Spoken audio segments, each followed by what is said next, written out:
Okay, yeah, you can share that. And then we'll go from there. So I'll start with you, Tahera. Hi everybody, I'm so excited to share with you a little bit about my business and how I started. I actually started during the pandemic. Amore Propre, which means self-love in French, was all about personal hygiene products that were to invoke the feeling of self-care, because I find that most clean, natural, organic products were marketed to white people.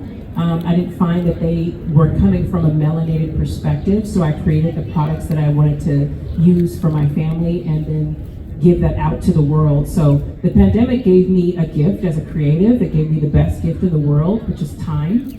And I had the time to be creative and to think and to create with my hands. And I'm very grateful that the products that I started to create were something that was excited by other people who purchased my product. One of the things that I will mention real quick, because I don't know where the questions are going, but I will say that my first, I'd say, 500 sales were by people I didn't know. It took the people that I knew some time to catch up with the people I didn't know, whom I was marketing to actually purchase from me. So a nugget that I can give if you're starting a business, don't feel bad if your friends and family aren't feeling what you're selling. It's not meant for them. It's meant for you. It's meant for you to be able to kind of see your creativity come to life. You never know what audience is looking for what you have, and so I found my strength in strangers. And then my friends started coming around and like, are you selling Avon? Like, what are you doing? They had no idea it was something I created. And then when they got on board, it was kind of like, oh my God, I did not know you had this in you. I'm like, see what God can do if you just give a little bit of time, a few resources and put together. And I started my business with an unemployment check. So it did not come from a bunch of money. I hustled my butt off. I did my social media work and created a business that is now sustaining itself. So I'm very grateful for that. And that is the origin of Amore Propre. Amazing. I get the same question? Yeah. So how I started. I would like to say I started from my childhood. I was born in Kingston, Jamaica, and I lived with us in all the people from Jamaica, all the island massive. So I grew up with a single mother and her 3 sisters, and I was always inspired by how they would transform through their clothing. How they woke up just looking, a mess with their head tied and their skin greasy and just cleaning up, and then in the evenings if they did go out, I would see how their clothing would just transform them into these goddesses. And as soon as they left, I would be going through their clothing, dressing up myself, styling myself, bringing clothes to school to style my friends. And my dream started actually when I moved to the United States. I enrolled myself in a sewing school, which then taught me how to sew after being a stylist for a while and having clients who wanted things I could never find. And the bright idea came up to, I can make these things, right? And so I enrolled myself in a sewing school, learned to sew, and we moved to California, enrolled myself in the Fashion Institute of Design and Merchandising. That's FIDM, where I earned my degree in fashion design. And I always say I'm like a luxury vehicle with all the bells and whistles, and all I needed was some gas. And for me, that gas came from the entrepreneurship program at CORE CDC, which provided me with a grant, which helped me to launch my business. Allowed me to start a website, create branding, my logo, and it's just been magic since then. I've been fortunate enough to do several fashion shows here in California, in New York, in Miami, and the goal is just to continue to expand and grow in this field. I call myself a constant student. I'm always learning. The goal is to just continue to build a legacy for my family. That's how I've started. I make each piece by hand. I'm very passionate about what I do. I'm very passionate about making women feel and look uplifted, but not only women and men, and eventually children. So continue to do what you're doing. As Tahera said, the right people will find you as long as you believe in you, and the rest is history. Thank you. I think that I jumped the gun. I wanted to preface their address by saying, so this event does have a theme, and the theme for the event is entrepreneurship and the journey to self-reliance. So I spoke a little bit earlier about a lot of us go to work, we have our 9 to 5, we wait on that check to kind of, I think Miss Tammy was saying in one of the workshops, she was like, I didn't want my children to like wait for the 1st and the 15th to feel like that was the only time money was coming in into the household, and I felt like that was so profound because a lot of us do have that. So we have all these 3 amazing women up here kind of sharing their experience on how to take it a little bit further, how to do more for yourself, how to invest in yourself, how to use the gifts that you might have, right, to get something for yourself. So I just wanted to mention that that's the theme of this event, entrepreneurship and self-reliance. And so I'll have Demira come up. I mean, she's already up here. I'll have Demira say a few words, and then I'll follow up with other questions that I may have. And then if you're in the audience member, if you have any questions, if you attend in the workshops and you want to ask any question that I may not have, or just anything that's on your heart, please feel free to come up and ask your questions. That's what they're here for. They're here to share knowledge and share kind of their journey so that it's easier for us to be able to move forward. So over to you. Oh, am I supposed to say how I started? What up though? How y'all doing today? It's a beautiful sunny Saturday out here in the city doing what we do. Give it up for yourselves. Make sure y'all got y'all sunblock on. I just got burnt up, so I'm like, oh my God, the sun. No, how did I get started? So I'm Demira Pierre. I don't sell anything. Actually, I don't sell anything. I don't do anything except watch TV all day. That is my business. No, I'm not joking.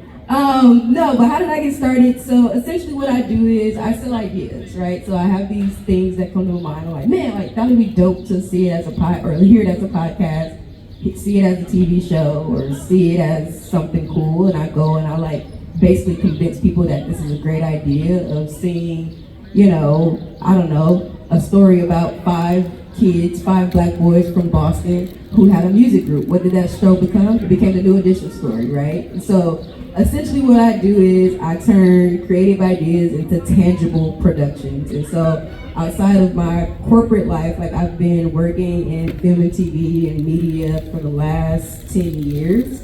I started on a whim. I was working a 9 to 5 and I was like, I hate this job. I'm sitting in the office all day. This is stupid. There's gotta be something else for me to do. But I never thought that film and TV and media would be the path for me, because I just like, this seems very ghetto and unhinged. I need a check every day. I like having a check on the 1st and the 15th. I do not mind reporting to the man. I like having benefits and insurance. I think it's all fine. Forget self-reliance. No, go work for the man. No, but also work for yourself. And so in that endeavor, I was like, no, there's gotta be more to life than just, you know, working for somebody else and like doing what someone else tells me to do. Like I have stuff that I want to do. And so from that, I was able to get into the early world of podcasting. So in 2013, before podcasting was a thing, I remember telling people, hey, you gotta listen to my online radio show. And people would like laugh. And in fact, are you guys familiar with KJLH Radio? So I started out doing online radio and telling people, hey, I have this radio show, but you got to listen to it online. You got to go download the Apple Podcast player. And everyone's like, what is a podcast? I'm like, I don't know, just something you do. And from there, I was able to kind of pivot into working with some of the bigger radio stations, one of which is KJLH. And then I was like, well, what is my skill? Like, I don't have anything. I'm not selling anything. But I realized early on, it's like, not everybody can take their ideas and bring them to life. And so in my field, that's called an executive producer. Like I don't write, I don't shoot, I don't use cameras, I don't direct, but I find all those people and I put them in the room together. I say, hey, we're gonna make this show about X, Y, and Z. I need you to film it, I need you to write it, I need you to direct it, and then everybody says, all right, break. And then next thing you know, we have a TV show. And so that's essentially what I do. And so from there, I've been able to work with all kinds of amazing corporations. I worked at BET, I worked at Google, I worked at YouTube, I worked you name it, I've probably worked there several times over and done some amazing things to kind of uplift, you know, Black stories and things in the community. So now I'm ventured out and I have my own production company where I want to give back and be able to tell stories about the youth, right? And so I see the youth, they were sitting here, I'm like, yo, come back. Because essentially what I want to do is make sure that there's representation of every aspect of Black life and Black culture. And so that's essentially who I am and what I do. So thank y'all for listening. Thank you so much. That was so powerful. one of the things that I took for that is keep your job, keep your day job, you guys. She says, I like to check on the first and 15th and insurance and all those things. So I also advocate for that as well. So let's get into the questions. Thank you all for sharing your story. The first question I have on my list is, do we need to be entrepreneurs? Each of you have shared just a little bit on like your take on it, but I'm just gonna come out and ask it again. Do we need to be entrepreneurs? Should everyone have something on the side? Because my first lady at my church, she's always like, you need to have something on the side, God forbid. And I'm like, okay. Well, I mean, to give context to this, right? Like this idea of get up, hustle, go get it, and do things for yourself, like that is a very admirable thing to do, right? But like, let's be very frank, like not everybody's gonna get after it and be a hustle. Not everybody's built to be their boss. Not everybody's built to go out and do it. But I like to say the simple term in terms of being an entrepreneur is being a problem solver, right? And so when you decide that you have a problem that you can solve and that you're a solution to, then that is kind of more of the generalization of entrepreneurship, whether you're working for yourself or working for somebody else. It's how can I be a solution to a problem? So to answer the question, yes, everybody should be entrepreneurial in the sense of like being able to solve problems, because you'll never not have a job, right? If you can solve somebody's problem, you will always have a check. So the answer is yes and no, but yes, be entrepreneurial. Well, I like to say that consider the body, right? Each part of the body has a function, and each part of the body can't do what another part of the body can, right? Each part contributes in a way to make us all whole, to make us be able to do what we do. I like to think of entrepreneurs as the brain, but we need the hands, we need the feet, we need the heart. Not everybody can be the brain, so I agree that not everybody will be an entrepreneur, but entrepreneurs need assistance. We need a good assistant, we need a team. So yes, we should all have the mindset of go get it yourself. And not only that, the benefits of being an entrepreneur, the tax brackets of being an entrepreneur, working on your own time, but that also means you only get paid when you work. So it's not an easy task, but I do believe that it takes a special person to be an entrepreneur, but we're all able to do it. But as I said with the body, each part has its own thing and does its own thing. So know who you are and walk in that gift. And that's all I can say about that. Okay, so I'll be the pessimist here, just because you guys give really optimistic, awesome answers. Not everybody can be an entrepreneur. What is an entrepreneur? An entrepreneur is somebody who has made a decision to do the work, to making money for themselves, to not be able to answer to anyone else for what they produce. The majority of the world trades their time for money, meaning you go to a job for a certain amount of time, you get a certain amount of money. The entrepreneur does not eat unless they kill, meaning you're a hunter. And it's not hunting sometimes, it's hunting always. It is many long nights, it is many long days, it is a lot of saying no to yourself and to other people, it is a lot of with your head down, it is a lot of problem solving, yes, problems that come up. It is a lot of not being defeated by the problems that come up, but being inspired by them. So entrepreneurship is a mindset. And the difference between a business owner and a person who works at a company is literally how they think. That's it. It's the difference between 211 degrees and 212 degrees. At 211 degrees, water is hot. Suddenly, at 212, it boils. And it's the difference between waiting long enough for the water to boil so you can actually get a nice cup of ramen going. Random example. But the point is, it's a small pivot, but it's a big enough pivot that most people are not willing to do the work to see that be tangible.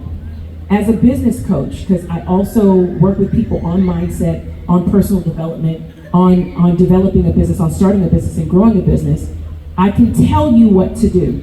I can teach you how to fish. I can give you the fishing pole and the bait. But if you're not willing to sit there for hours with your bait and your fishing pole in the water, waiting for something to bite, And after 8-10 hours of waiting, you're like, this is stupid, I'm out. I can just go buy some fish at the store. And it's easy and it's cut and it's clean and it's ready to fry. If you're not willing to do the work to see the end of it, you will not make it as an entrepreneur. This is the difference between the hustler in the street who's willing to hustle until he gets what he wants, and the person's just at home waiting to receive it. It's the difference between home ownership and being cool with just paying rent. It's cool to pay rent. It's much cheaper and easier to.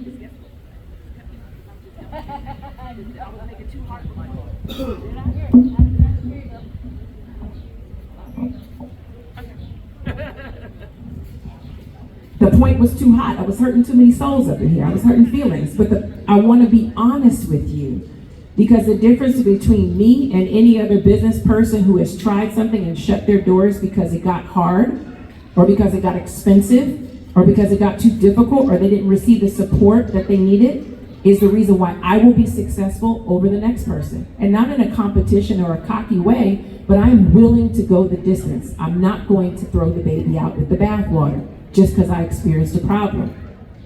It's hard, but it's not impossible. It absolutely requires you to decide that you're worth it, because you've decided you want more for yourself and your children and your children's children and the generations that come after you. So, can anyone be an entrepreneur? No. But if you make the choice, the decision, the conscious, intentional decision that no matter what, God gave me this gift, He wants me to share it with the world, and I'm willing to do whatever it takes to get myself out there. It's the reason why Master P got No Limit Records, selling CDs out of the trunk of his car. It's the reason why Slutty Vegan now has multiple vegan restaurants, Black-owned vegan restaurants around this country, because she didn't give up. It's the reason why girlfriend Craig from Curl Mix went from making $50,000 her first year in business to a $40 million business. These are all Black-owned companies. We can do it, but we can't do it by ourselves. We need a team. We need support. We need mentorship. We have not because we ask not. So if you want to be an entrepreneur, you have to ask yourself, am I ready to be obedient to what I need to do so that I don't sacrifice later what I was not willing to do from the beginning? That's my answer.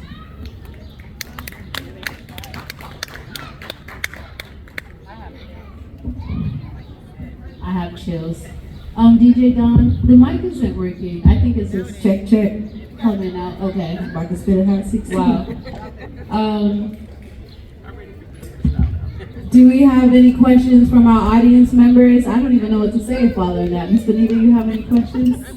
Okay, Miss Benita has something to say. I'm gonna have you guys come up in like 5 minutes, okay? I am not forgetting you guys. Let's give it up for Miss Benita. I love these ladies. I've worked with all three of them. I want to add something now. I always had a job, not necessarily a 9 to 5. It was always a job. It was something where I had to think, I had responsibilities, and I had fun. I actually worked for KJLH for 23 years, and I loved it. So you have to make the decision if you want to be an entrepreneur or if you enjoy what you do. The thing about working is that you're supposed to love what you do. So if you love working for someone, that's okay. If you want to be your own boss and make the decisions all by yourself, then you become an entrepreneur. The only thing I want to add that they didn't talk about is you start off as an entrepreneur and then your business grows and you become a business person. Understand, I've got two very good friends that own very, very successful businesses. You fall in love with the people that work for you. So you have a tendency to feel responsible and obligated to them. That's when they become more important than you. So understand it's a whole lot to becoming an entrepreneur. You've got to make sure that you're willing to sacrifice for the people that work for you and with you and love you. Thank you so much. So in summary, we've heard It's a huge undertaking to have your own business, to start your own business, to continue your own business. You have to believe in yourself. You have to feel responsible for the people that you work with, and you cannot do it by yourself. So yes, you may be an entrepreneur, but you do need a team to succeed. None of us live or operate in a silo. None of us can do this alone, no matter how tough you are, no matter how smart you are, no matter whatever it may feel like. We cannot do this alone. I feel like I've covered it all, but these are things that I'm learning as I'm sitting up here as well. So I do have 2 more questions, and I'm hoping that the audience, you and the audience vendors, have other questions, even if it's from the panels and you want to just, have them elaborate on a few things. Yeah, I hope I have 1 or 2 questions. If you do have questions, please raise your hand so that I know to come to you, or you can come up to the stage. So my second question, or my third question is, a lot of us may feel like I came from, South Central LA. Who am I to think that I could leave my community or leave this neighborhood, or I may have done this in the past, and I'm not smart enough to do, I'm not smart enough to do X, Y, and Z, or have my own business. What would you just say to someone like that? The actual question is, should where you come from affect your business, or deciding to start a business, or your business?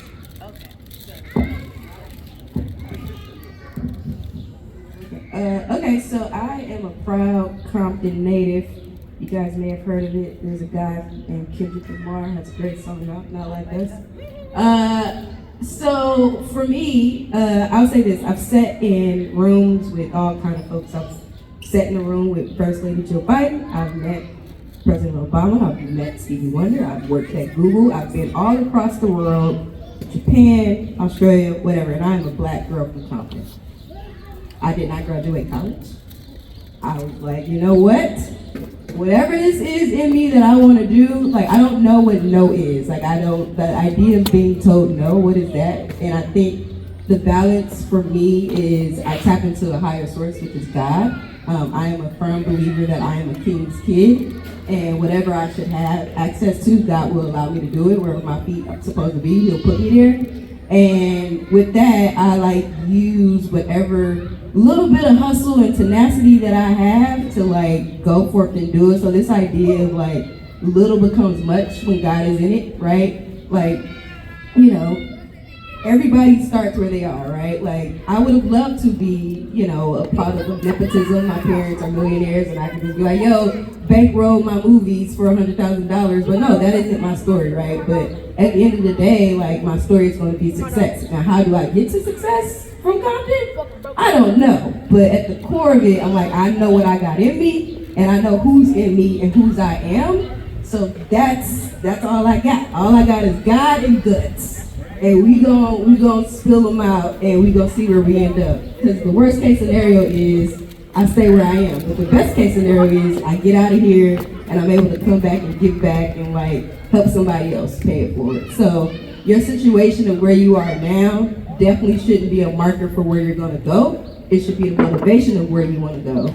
And use that as your energy, as your fuel, as your gas to keep pushing and keep moving. So that way you can be like, yo, I came from blah, blah, blah. I beat the odds. And I am always happy to say I am one of Compton's finest. And people don't even realize who I am until I open up my mouth. And they're like, what? And I'm like, absolutely. So that's my little story in terms of, making sure where your beginnings don't define your end, if you will. Yes, amen. You better start preaching now. There's this Bob Marley song. It says, the stone that the builder refused will always be the head cornerstone. That is my story. I was born in a ghetto in Kingston by a mother. She had me when she was 18 years old. There were 9 of them that her mother had, and she was also a single mother. I'm not supposed to be here today. This isn't supposed to be my story, but God. So, where you come from is only the beginning. You have the pen, you can write the narrative. You are who God says you are. And God says, I am more than a conqueror. And so because of that, I don't let my story dictate where I go. I dictate where I go. Where God says I go, that's where I go. And he's always equipped me with everything I've needed to go there, and I'm more than prepared to do it. So my story for me is only a motivation to see that God is real, right? That motivates me to know that, wow, this little black girl from a ghetto in Kingston is now living in Orange County, married with children. I'm breaking generational curses, right? So each of us here have a story, and we get in our own way sometimes. You know, the enemy will tend to put trauma there and try to hold us on. And I've had to overcome some trauma, many. I'm still working through it. I don't even sometimes believe I'm supposed to be on this stage. But look at God, I'm up here today.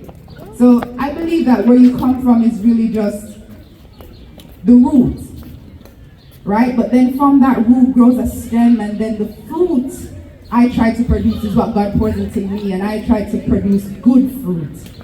So I pour God into me, and he just continues and continues to overflow with these blessings, this grace, this favor, so much mercy.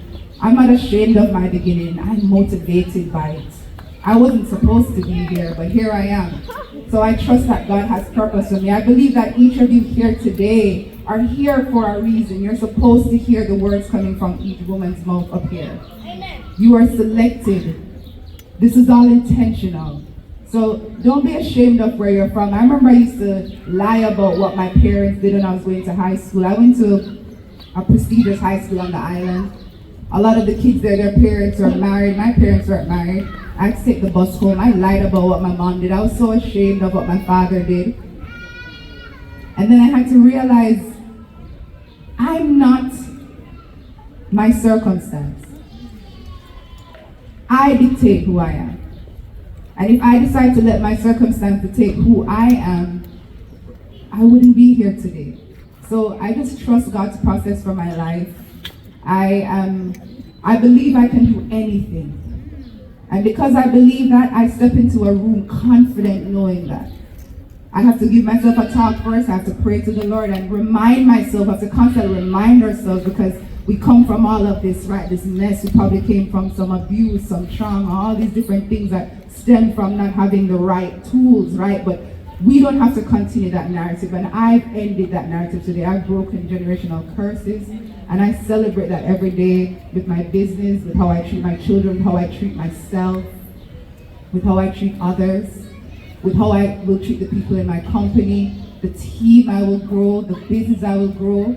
I will never look back. It's either I stay still or I move forward. I never look back. Only time I will go look back is to see how far I've come. So to God be the glory. You are not your circumstance. You are who you says you are, who God says you are. And never be ashamed of where you're from. All right?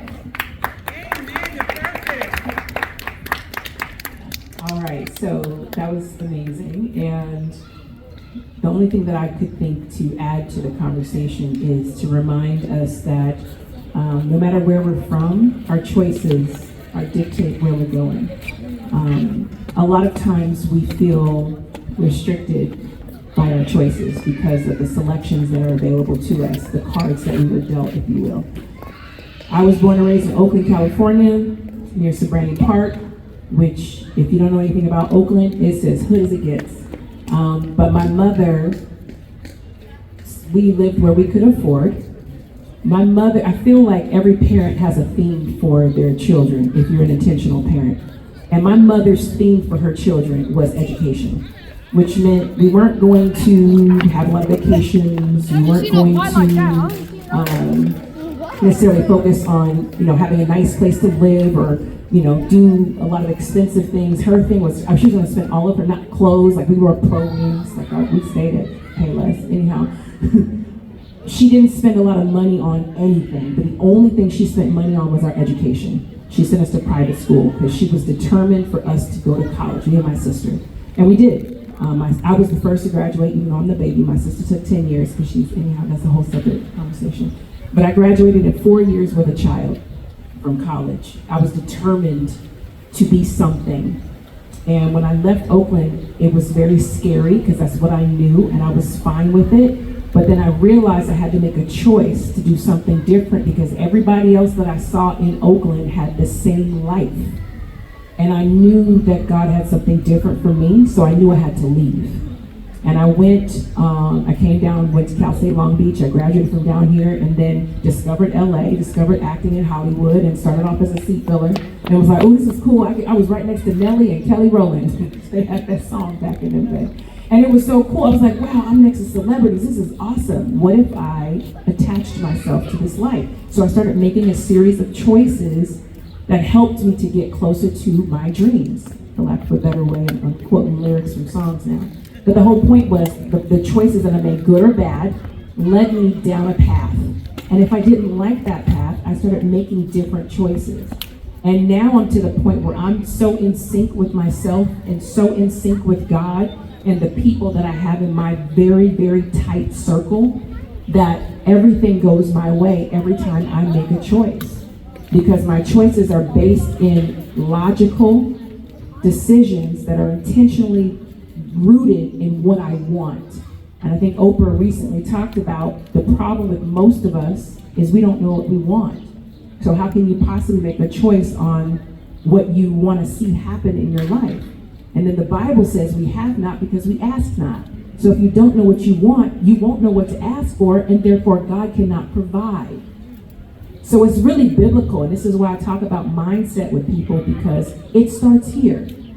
We can have all the passion in the world, but if we don't understand that we are limitless and we are only bound by the limits we have for ourselves, you can't make a good choice. So your choices are going to be rooted in how confident you are in your ability to do exactly what you want. But spend some time figuring out what you want so that you know where you're going. So it does not matter where you've come from. It matters where you want to go, how in sync you are with your source, how often and how specifically you ask for what you want, and then be responsible with what you receive in gratitude so that you can level up the next time and say, okay, God, I really appreciate you trusting me with this $1,000. Now, Lord, I'm looking for 10.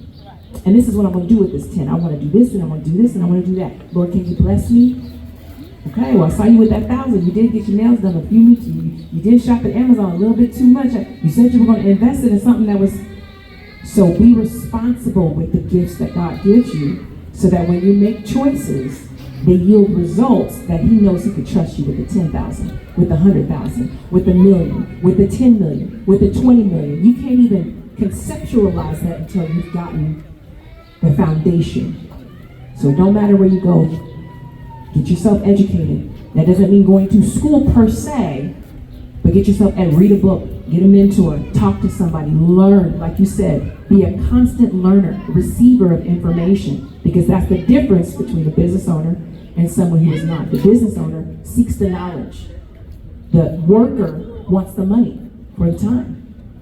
Understand money will come regardless if you yield it into your life.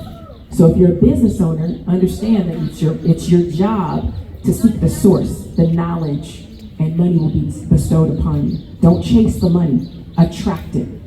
And that is a choice, very conscious choice. So, anyhow. Yeah. You guys are spitting. Can I say that during work? Yes, they are spitting. So thank you so much for that. That was so powerful. A few things that I took away is God and guts. All I have is God and guts. I am not my circumstance. I am not where I came from, the situation I was born in, my childhood, I am not my traumas. And in order for us to move forward, we have to know exactly what we want. We have to know exactly what we want and then take the steps towards that. And sometimes, like you mentioned it briefly, figuring out what you want comes from sitting silent and listening to yourself and listening to your higher power, whether you believe in God. I believe in God, so I'm going to say God. And getting that information from him, because he will tell you who you are and what you should be doing, right? And did I sum it up right? Okay, so I do have one final question, then I want to open it up to the audience. I'm going to switch gears now and get into kind of the world that we live in. A lot of us have businesses online, Instagram, we use YouTube, we use, Fiverr. I heard Jamil talk about Fiverr earlier. We have just, everything is so technological today, right? So my question for you three is, how do you think technology is impacting our various industries, and what opportunities and challenges does this present for entrepreneurs? So for me, again, I work in film and TV, so I don't know if you guys are familiar with the strikes that just happened earlier this year, but essentially what they were striking about was this idea of creativity and who owns it, right? So AI is a big thing right now.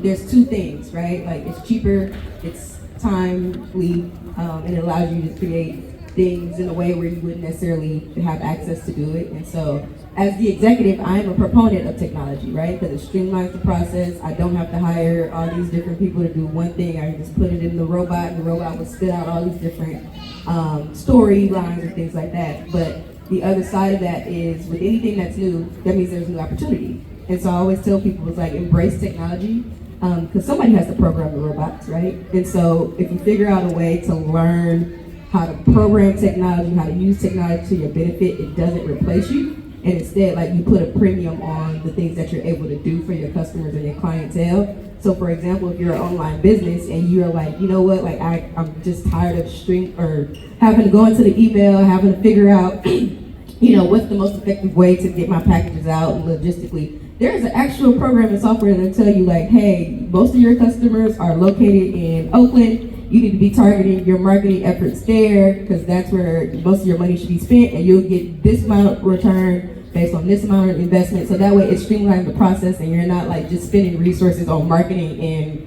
I don't know, Long Beach, when most of your consumers are in Oakland. You're like, wait a minute, I didn't even know that until the robot told me, right? And so there's a way for you to use technology to your advantage, but then also, again, it's just about educating yourself and figuring out, like, okay, how do I use this for me, and not letting it become something that becomes against me.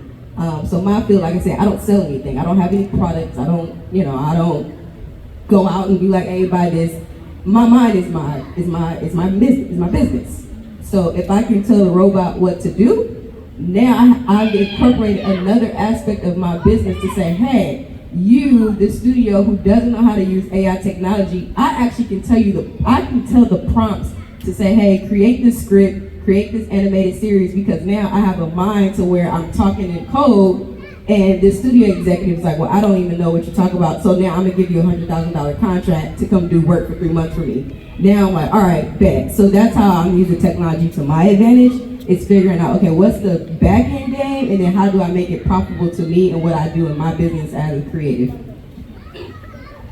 Wonderful, awesome answer. I'm gonna keep it cute and short. Embrace technology, it's not going anywhere. If you don't embrace it, you're gonna get left behind. Technology is definitely taking a lot of our jobs, that is for a fact, but it has also caused a lot of improvements. I can say in fashion, like say for sports, they can now put a little chip in your clothing, or build clothing in the athletes, build these technologies in the athletes' garments that can track how fast they're running, can see their heart rates. They're able to know, okay, this game you did that game you did this. This is all through the aid of technology, something we weren't able to do before. In fashion design, I can say it's being used. A lot of designers on the runway this year were using AI to design their collections, where they would put all their collections in the system and AI would just spit out a design and they would just walk that down the runway, something you've never seen before. It's innovative, it's fresh, it's an idea that we can't create ourselves, but we need to be educated on AI and technology. We don't feel as if it's just a fad and it's gonna go away. It's not going anywhere. So I would say embrace it, educate yourself on it, see how you can incorporate it in your business, no matter what kind of business you have. See how you can use technology for your benefit. And just don't let that train leave you, because it's a long way if you get left. All right, real quick, use technology. If you sell pies, if you have jewelry business, you got personal hygiene products, have a website. There are too many places to have a website. There's too many ways to get on social media and market yourself for free. Canva has a free option. It helps you to create your own graphics where you don't have to be a graphic designer in order to do things. There's so many things you can do for yourself. There are too many tutorials on YouTube that are for free to teach you how to use this technology. So do not feel stifled by, I don't do technology, I don't know what I'm doing. Learn. I have a half-sister who was not raised by either one of my parents, not even my parent that had her. And she had her first child at 13, second child at 14, third child at 16, fourth child at 17, fifth child at 19. She was illiterate, she couldn't read, but she had stories in her heart. She has published 5 books now that she wrote by herself. She did not know how to prompt them things, she didn't know how to sell them things, she just knew that she could put them in the back of her trunk and go to the bar and be like, hey guys, I got this book. She made, I want to say a little over $100,000 her first full year in hustling her books out the trunk of her car. She figured out how to find somebody to look at her book and get it structured for herself. She figured it out. You can too, so don't let technology be a crutch as a reason why you're not starting, as a reason why you're not moving forward, because there are too many young folk out here that's all they know. So instead of feeling like, oh, y'all bothering me, come here, show me something, show me how to do this. Ask. We have not because we ask not. There's somebody right in these here parts that's in an apartment right now in front of a computer screen playing a video game, on social media, creating content. Say, hey, can you film me real quick? I just made this pie. Hey, I'll give you the pie if you can help me with taping myself and talking about like how you like the pie. You can get other people to do the work for you. My first 2 years on social media, and I've done television, I was like, I ain't showing my face. You ain't paying me. I ain't showing my face for nothing. I had to get over myself. I did. I'll be on there now. But the whole point is I had to get over myself and realize that I am the marketer. I am the brand. They want to hear from me and see me. If they don't want to hear from me, that's all self-doubt. That's all in my head. People are watching me even though I don't know they're watching me. I have no idea. I'll be all up in my own little dream world of Tahera world.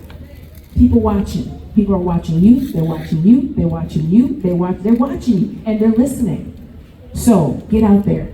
Ask for what you need. There's somebody there that's willing to give it to you for free. So don't think you got to pay for anything. Too many free resources out there. And one of the things that I'm offering before we go is a free 15 to 30 minute, depending on what type of business you have, consultation online. And we can talk about stuff like this. So if you want to get consulting for your business, start your business, grow your business, reach out to me and I will work with you on whatever it is you need.